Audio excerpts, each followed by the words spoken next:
To Telangana now, where KCR has demanded competitive exams in regional languages. He has said that the recruitment to Government of India and PSUs is through the exams in English and Hindi, and he says that those not studying in English medium are at a disadvantage and those not from the Hindi belt are also at a disadvantage. Uma Sudhir has more from Hyderabad.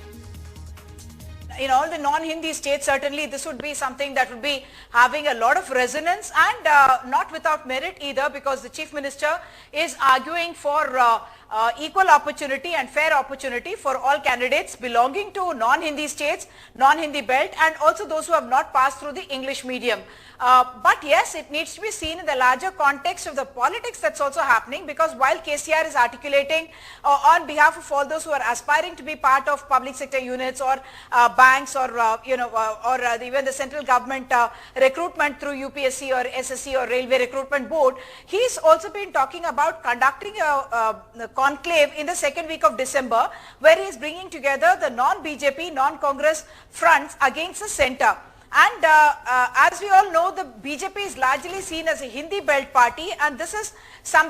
an issue that would have resonance across the non-Hindi states, as I was mentioning. The second thing is municipal elections that are happening in Hyderabad, and where the BJP is